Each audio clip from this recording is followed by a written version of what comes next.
इराणकडून आज चौफेर हल्ले, अमेरिकेचे 560 जवान ठार किंवा जखमी केल्याचा इराणचा दावा, तर अमेरिकेच्या मित्र राष्ट्राच्या लष्करी तळावर हल्ला केल्याचीही माहिती.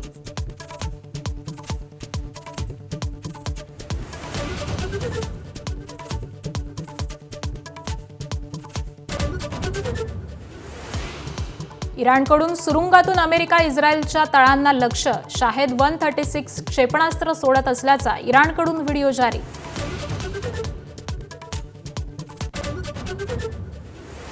लेबनॉनच्या ड्रोन हल्ल्यांना इस्रायलकडून प्रत्युत्तर, इस्रायलच्या क्षेपणास्त्र हल्ल्यामध्ये 31 ठार. सकाळी लेबनॉननं डागले होते इस्रायलवरती ड्रोन.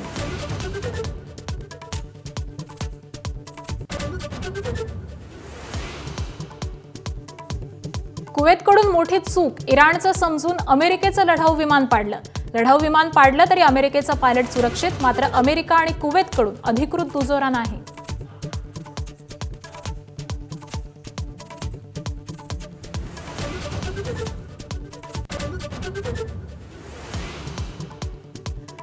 आखाती देशातील युद्धाचा व्यापाराला फटका, JNPA बंदरामध्ये 150 कोटींचा शेतीचा माल अडकला.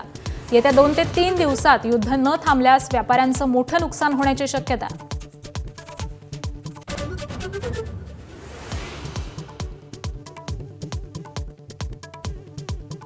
युद्धाचा विमान वाहतुकीवरती परिणाम, एअर इंडियाकडून आखातामध्ये जाणाऱ्या विमानांची उड्डाणं रद्द, अनेक प्रवासी अडकले.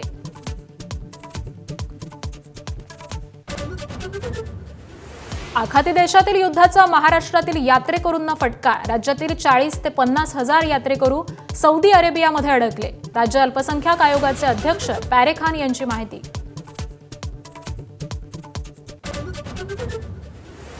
यंदा मनसेचा वर्धापन दिन किल्ले रायगडच्या पायथ्याशी होण्याची शक्यता, अविनाश जाधव आणि संदीप देशपांडे यांच्याकडून रायगडच्या पायथ्याची पाहणी. राज ठाकरे 8 आणि 9 मार्चला रायगडवरती येण्याची शक्यता. माजी खासदार आणि माजी कुलगुरू डॉक्टर जनार्दन वाघमारे यांचं वयाच्या 91व्या वर्षी निधन. औसा तालुक्यातल्या कवठ्यामध्ये उद्या अंत्यसंस्कार. शिक्षण, समाजकारण आणि सार्वजनिक जीवनातील ज्येष्ठ अभ्यासू आणि वैचारिक नेतृत्व काळाच्या पडद्याआड गेल्याची भावना.